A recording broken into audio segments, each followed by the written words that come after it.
just swallowed my lunch. You got a second? Thank you very much. Thanks, sir. Yeah, appreciate it. You're probably going to have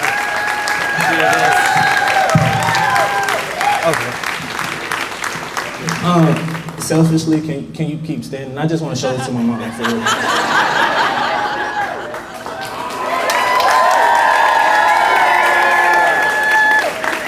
Okay.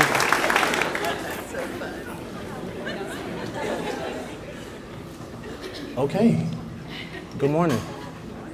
All right. First, I want to. It's a dream. First, I want to thank Dr. Paul Baker, Raj, the whole CAM faculty and staff. You have been nothing but amazing to me since I've gotten to know you all. Secondly, to the CreativeMornings team, Joel, thank you for reaching out. Thank you for being so patient and kind with everything. Yeah, this is in a lot of ways is a dream come true. It's interesting that in my profession as a clinical mental health counselor, right? Even growing up, you often listen.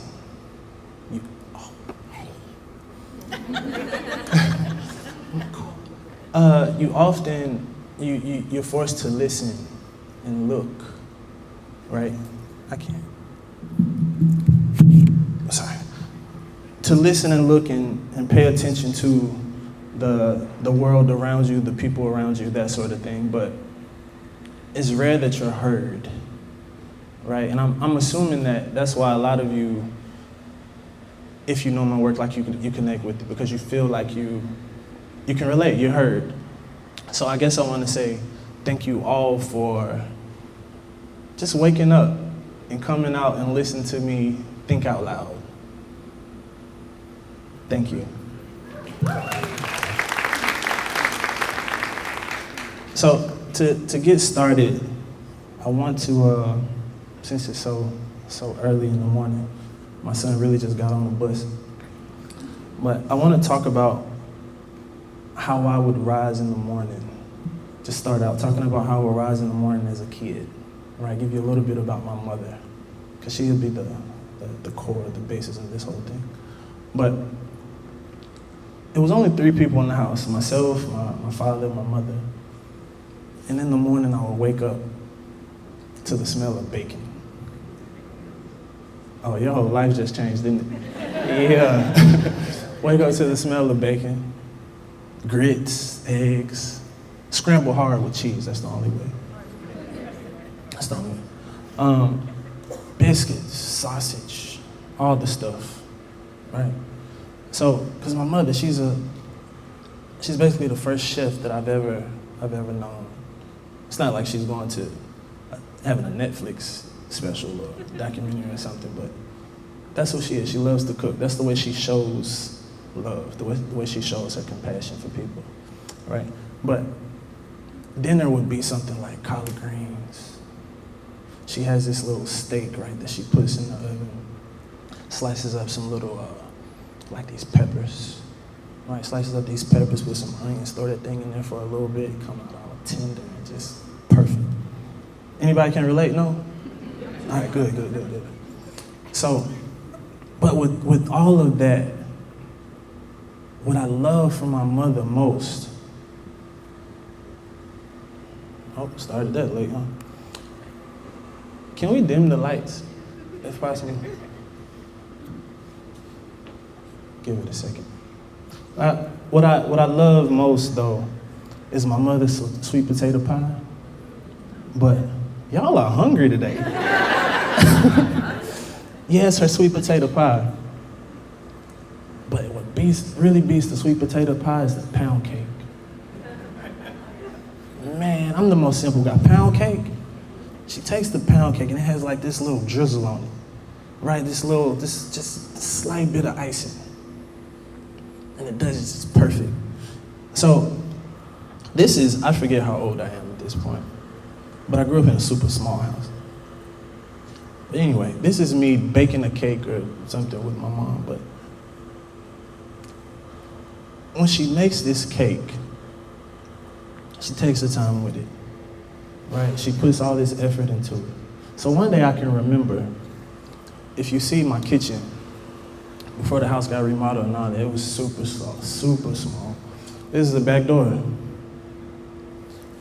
Sink, kitchen table. So, as a kid, a little bit bigger than this, I would take my hand and put it right here, and put it here. And I think I'm like a Ninja Turtle or something. I'm just swinging. So one day she's cooking a cake and I'm just swinging on the counter, like, get it. And she's like, stop jumping in that kitchen and running and stuff. You're gonna make my cake fall. I'm like, what?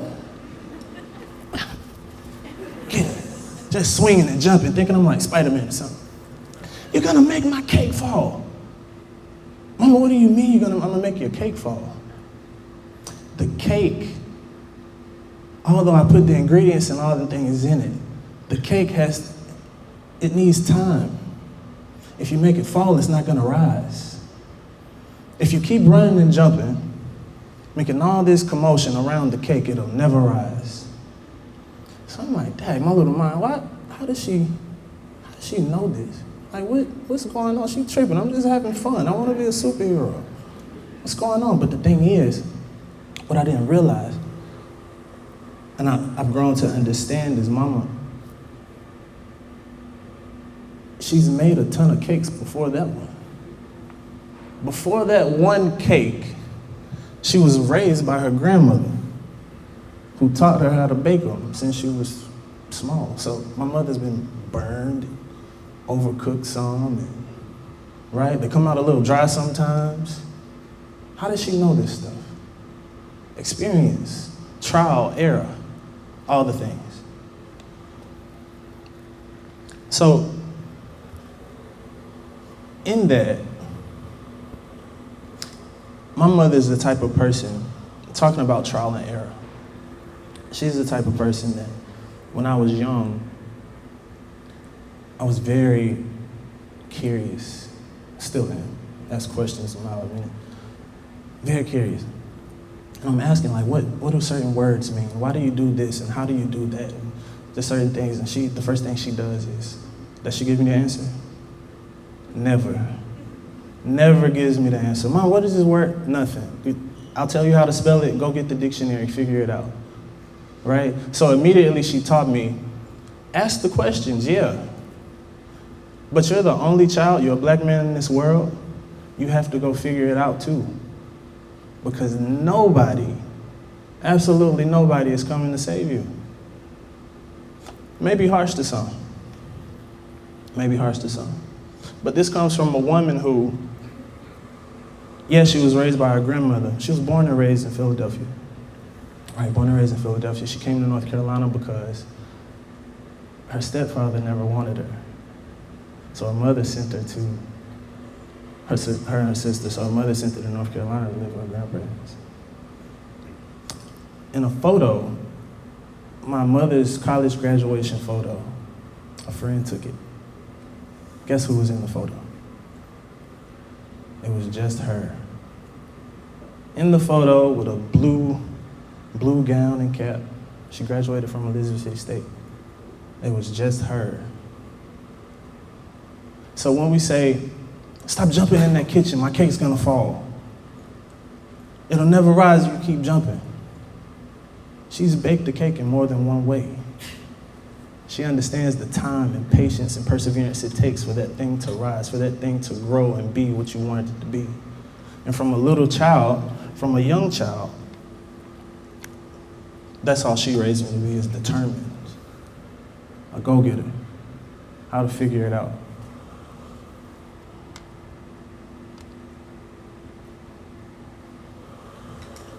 So this piece, Dear Mama, it's an image of my son, Stone, throwing a tantrum. One day, we told him to pick his clothes up. And Stone's on the floor playing around. It's like, Stone, pick your clothes up. Me being the artist dad, of course I'm gonna take pictures. I'm just that dude, right?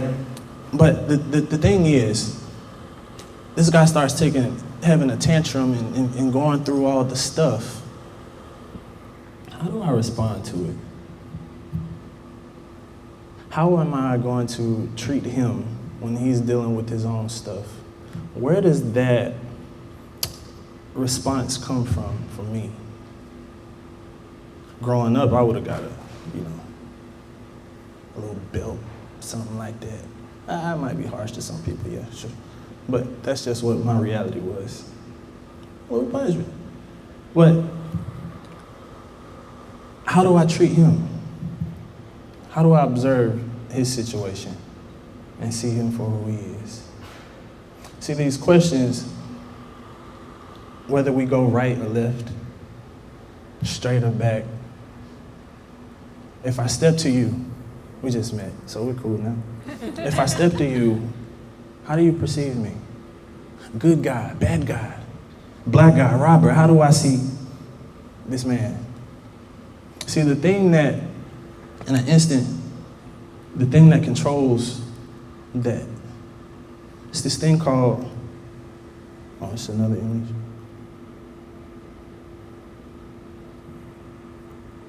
Oh, there we go. Gotta click it twice. It's this thing called the amygdala. See, the amygdala, as small as it is, it controls so much. It controls so much. This small thing, this little thing. It basically determines how you respond to a lot of things. But how is this controlled? It's because of how we were raised, our experiences, our traumas, all of the stuff, determine in a lot of ways our instincts. Right? I'm not gonna look at a person and say, oh, they're a criminal, or they are this person's a math whiz and that sort of. How can I tell if not for information that has been gathered before? Why would I assume these things? So, talking about the amygdala, I look at not just the brain, not just the psyche in that like mental health perspective, but how am I responding to my family now? How am I looking at my family now? This is my family. This is Sanella. She bad, right? Yeah. Sanella. This is my firstborn, Stone. He definitely lives up to his name. And my little diva, that's Star. Star will put on a bracelet and necklace every day before school, and her teacher makes her take it off. But looking at these people, we're smiling right now. How many parents do we have in the room? Yeah. So y'all know y'all used to taking that picture. Yeah. Yeah. But you're also used to, as soon as that camera flashes and 10 minutes later, it's totally opposite, huh? Yeah. Gentlemen, you did something wrong or you said something slick. Like what is that? Every picture is not like this. So in my studies, in my practice with men, just people often come to me having issues communicating, whether that be with themselves, because that's where it all starts, with themselves, with their family. They take issue communicating because in many ways it's how they were raised. Why do I say this to my wife that way? Right? Why do I storm out every time something goes wrong? I'm not talking about me, but I'm talking about me. You get what I'm saying? Why does that happen? And a lot of times as men, specifically, and I can only speak to my experience and those that I know, but a lot of times as men, we can't talk. We have the loudest voice in the room sometimes, but we still can't speak. We can't talk. We feel isolated. Because if you say what you really want to say, you're weak. They're going to look at you differently. You're not a man anymore. You're not strong. And when you hold it in, why aren't you open? Why can't you tell us how you feel? And that same man, in a lot of ways, sometimes ends up in a prison or doing something that he's not supposed to do because he never had an outlet. The amygdala, what controls it? Not that it controls you, but what controls the amygdala? I created a show. It's about to come down from our space now, titled Amygdala. Specifically looking at these things. When your children, they're just talking and you want them to do something or go somewhere or eat their dinner or go to bed. Bedtime is horrible, man. Good gracious. Bedtime is crazy. You're laughing because you understand what I'm saying. In those moments, and you're just so tired because you had something to do that day, you had a long day at work, bills need to be paid, the dog's barking. I don't have a dog. The dog's barking. Everything's happening. Where are you? Why do you respond to life that way? A lot of men, a lot of people, even myself, find themselves right here. Show me who, this place, this toilet, the bathroom. Anybody been there? Yeah? Sometimes you're not even using it, huh? Just sitting there, legs going to sleep, just butt dead. Because you stressed the freak out. Exactly. You said toilet stress? Stressed out, why? Because you want to get it out, not the poop, but the thoughts. You want to get it out, but there's nowhere to go. So you're sitting in this bathroom, isolated, trying to figure it out. How do I put this play together because this needs to happen? No?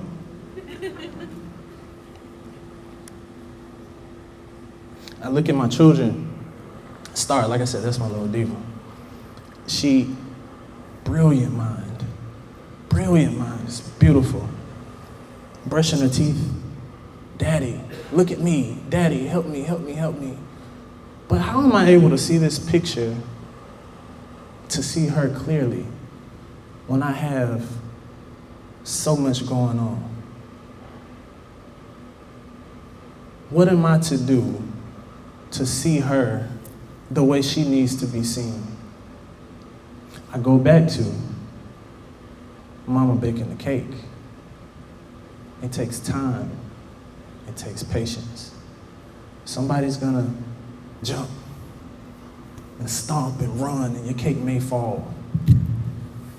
Now what?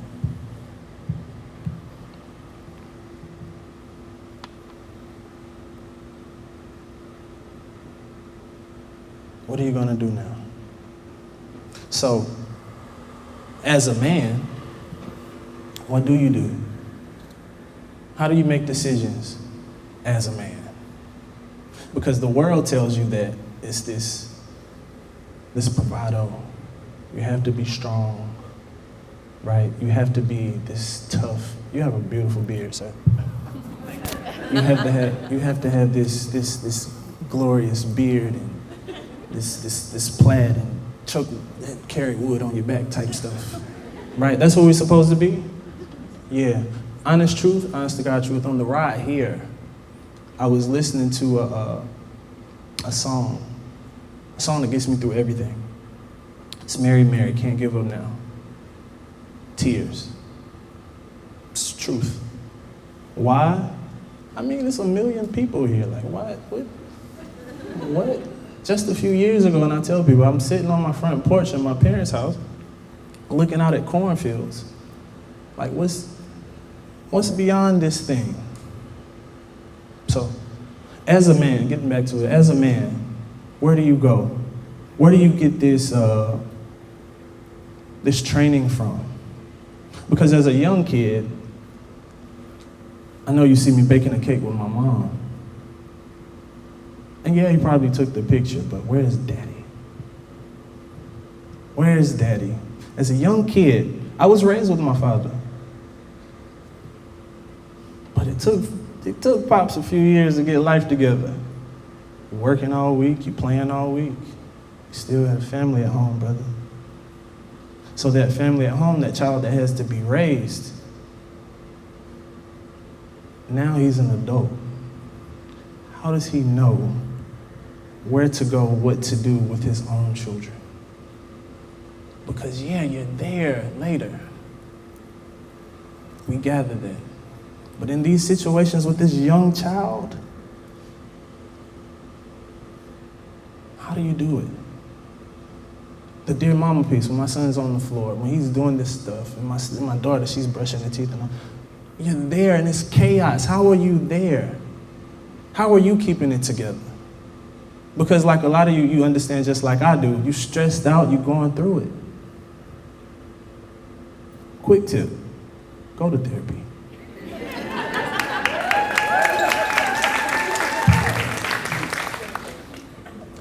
If not therapy, have a friend that's gonna piss you off. Like really ask those questions. So when you're sitting there on that toilet, face like this, you have a friend that's gonna say,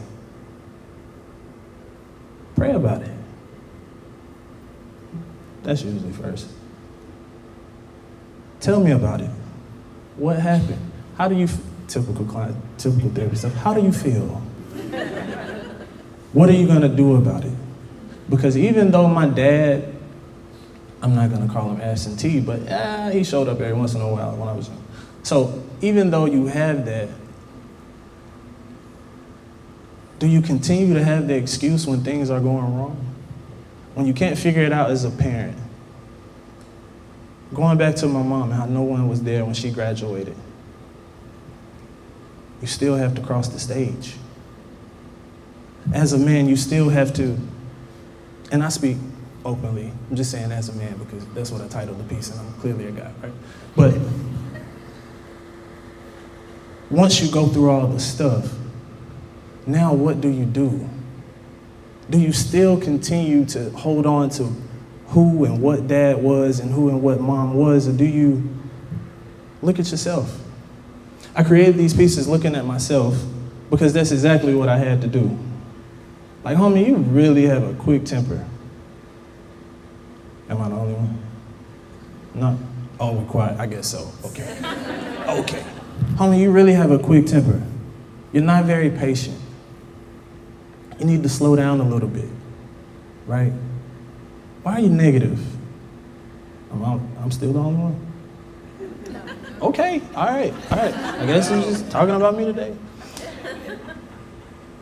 Going through all these emotions, what do you do with them? Stop finding excuses. And not to be harsh, and people go through stuff and people deal with things. But how long do you stay there?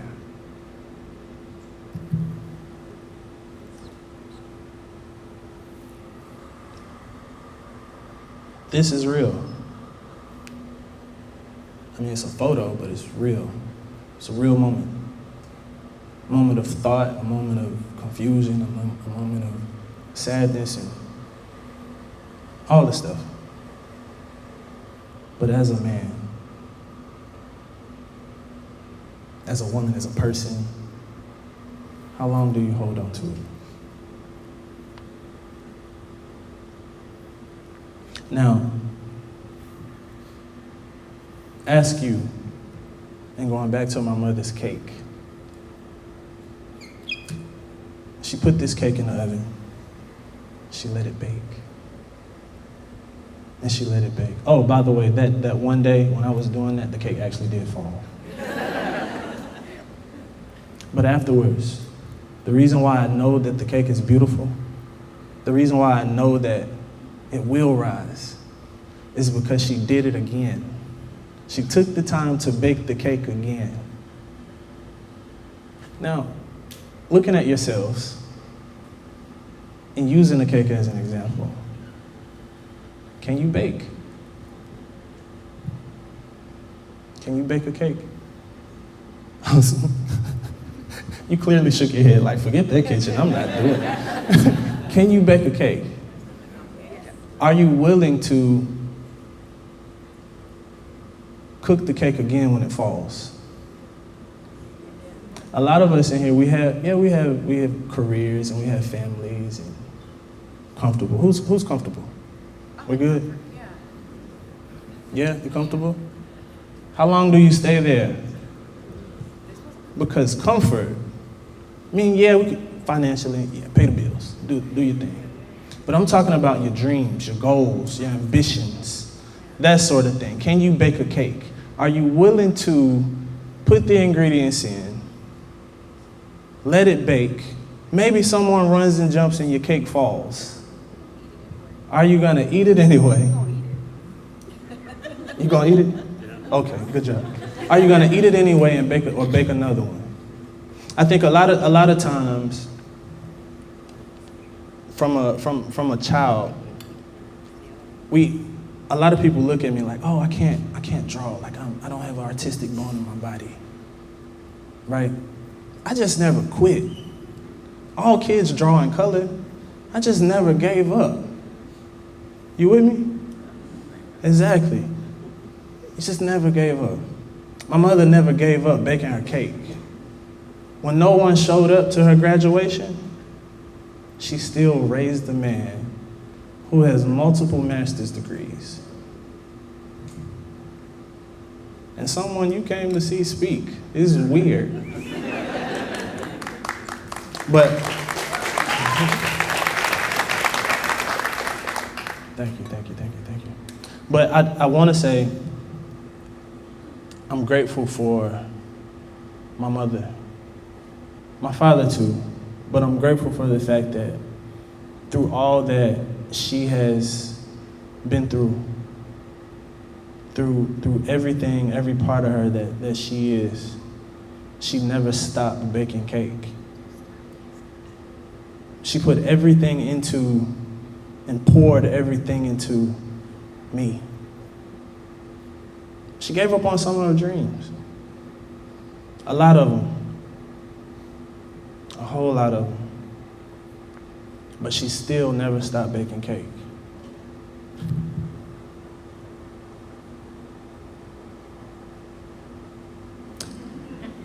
I can't say that I've ever figured out how to bake the cake. No. Plot twist. I never figured out how to bake the cake, but I did figure out how to make the cookies. Yeah? Okay. Today, I challenge you all to look at yourself, not those around you. Forget everybody else in the kitchen. I'm talking about you. Whatever your recipe is. Put the ingredients in the pan, in the bowl, stir them up, put them in the oven. The cake may fall, or it could rise. Bake the cake.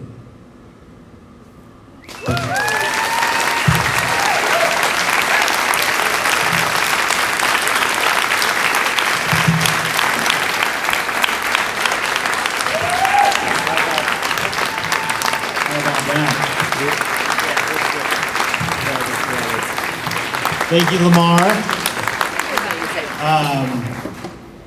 Wow, that's incredible. Are you open to some Q&A? Oh shoot! I sat down Yeah. like it was over. I mean, Nah, we're good. we can take some time.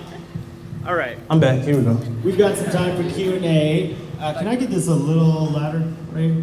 Thanks, guys. Anybody got a question for Lamar? Yes.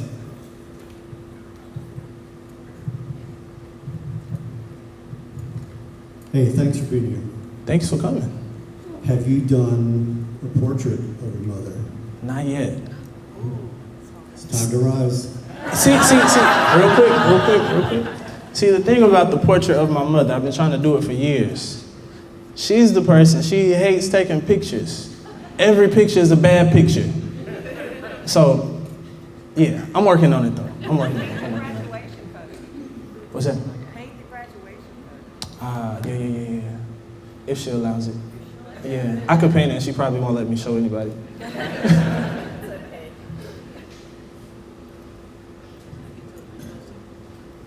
So you'll get to it when you're supposed to. Yeah. Yeah. Hey. Hello. I was wondering if you use art therapy techniques in your clinical practice. Yes. So with art therapy, I have individuals who have dealt with a lot of trauma, right? Whether it be violent stuff or like dealt with some stuff. Loss of memory, loss of space and time. But the cool thing is art, drawing pictures and teaching someone to draw, teaching someone to paint. It's wild how memories and thoughts and all of that returns, right? Like you forget something and you start talking about it and then you start doodling and the next night you end up having a horrible nightmare. But guess what? You didn't remember that yesterday. So it showed up in the dream. So now we talk about it, we process it. We draw more, we paint more, we go through all the stuff so that you can get to where you need to be. Recovery, healing.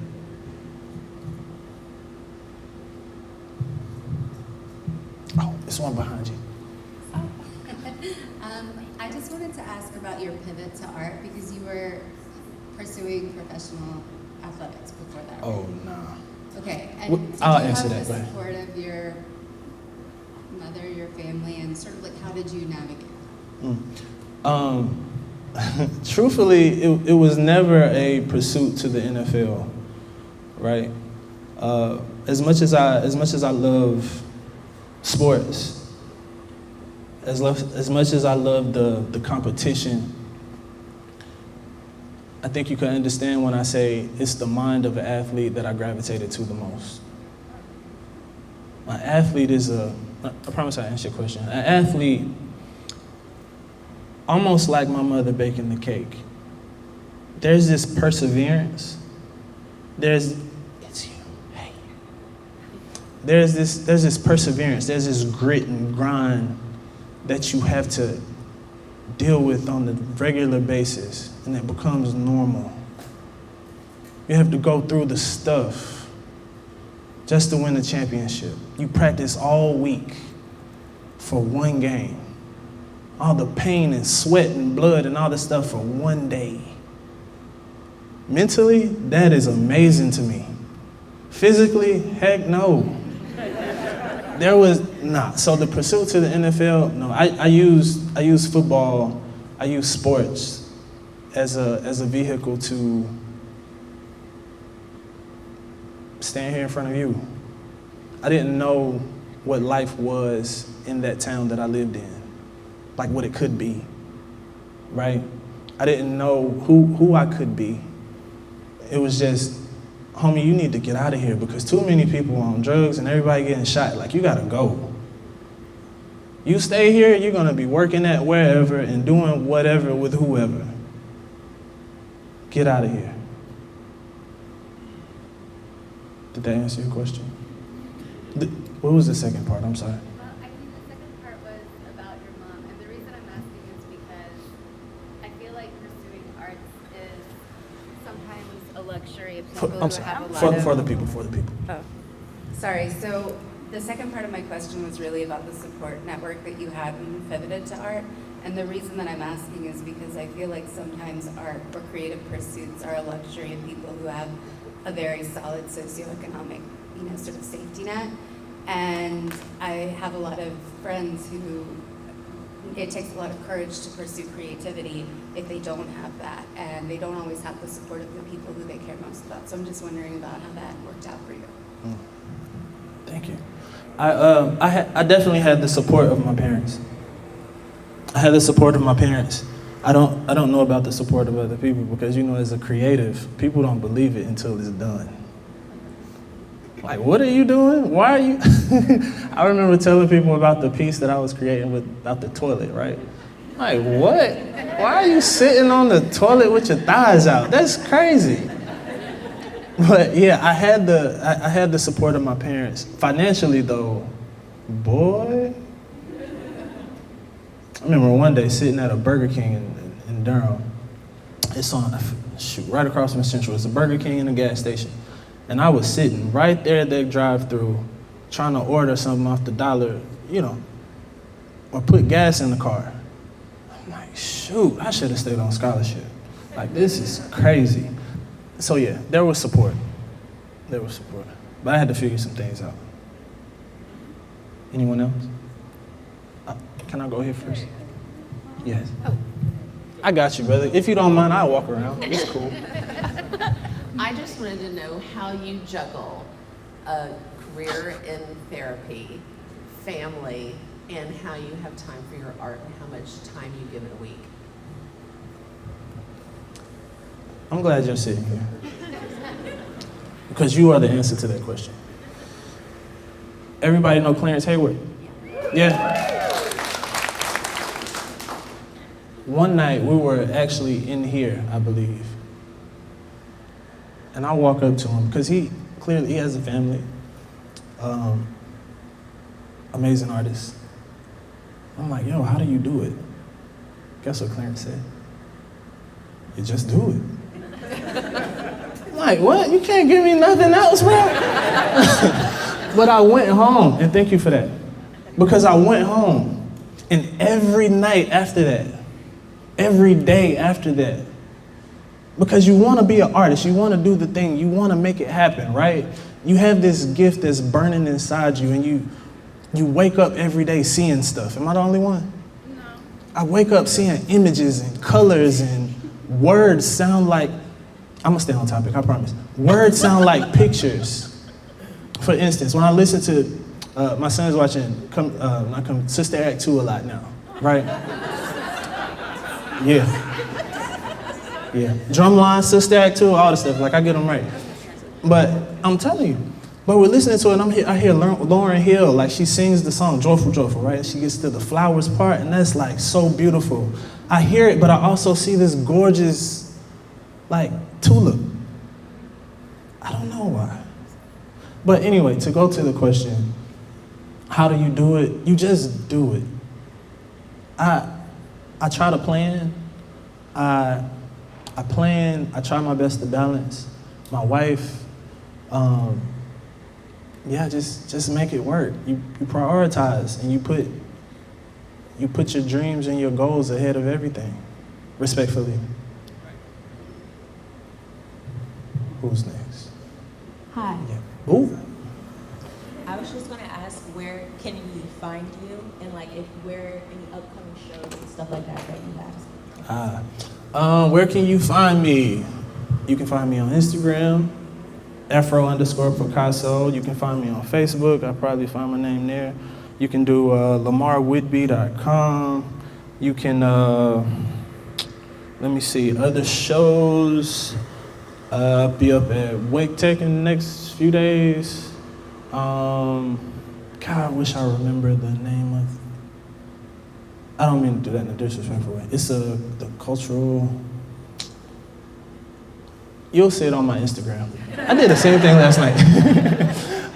So yeah, that's that. I have some public stuff coming up that'll be talked about later.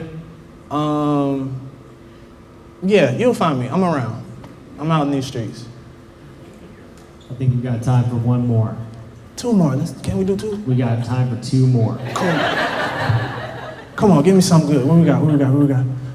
I like your jacket. I'm sorry. Thank you. I like your work. Thank you.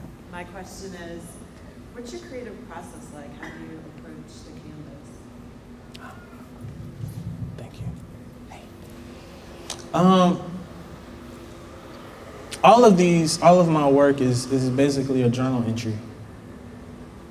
Like I'm amazed by writing. Like I told this story a few days ago. When I was smaller, I believe it was Martin, the show. Anybody watch Martin? Yeah. I am surprised. I'm not joking, for real.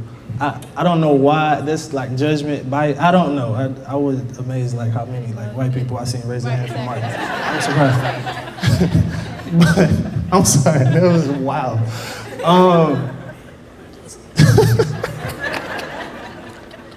That's crazy.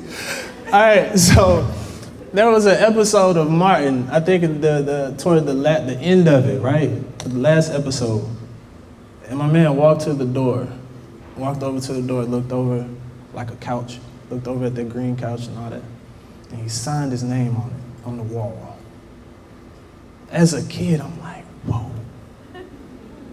That was so powerful. So many episodes, so much going on in this show, and he signs his name. It's like, it's done.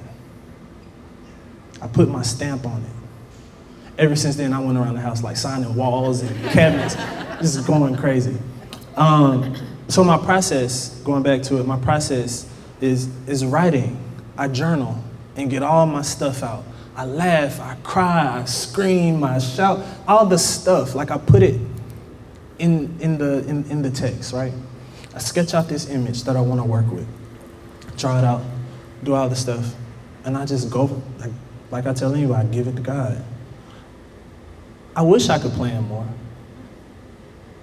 Some people, they plan their, it's like you go to a computer, or you have these like studies and different things, right?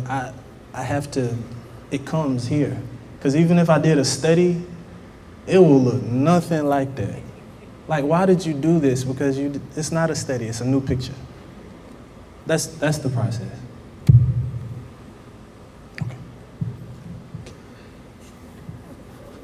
Yeah. Come on, sister, meet me in the middle. Here we go. First off, good morning. It's morning. It's morning. Amplified. Yeah. My main question is, I do have 2 children as well. They're 5 years apart, 9 and 4. So my house is very interesting.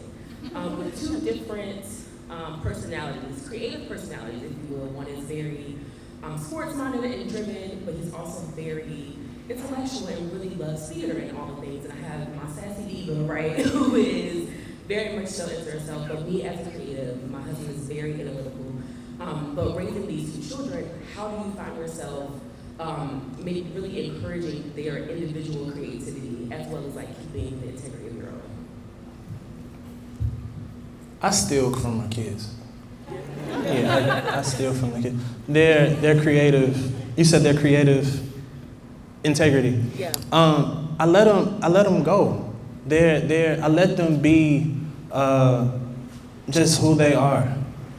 Right? Like one day it might be building something with Legos or sculptures and all this stuff. One day it might be crayons and markers and up my stairwell is blue. It's just blue with these little handprints. You get what I'm saying? That wasn't on purpose. We woke up one day like, what are you doing?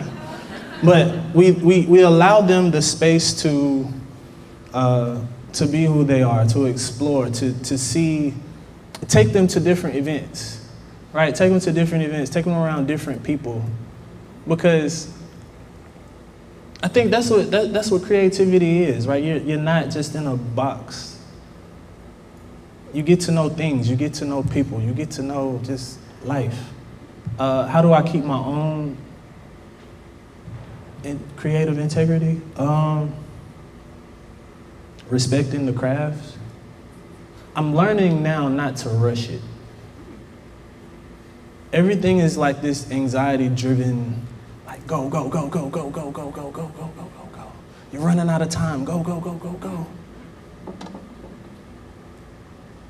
So I'm learning to take my time, slow down a little bit, and respect the craft. Because when the craft is respected, things happen.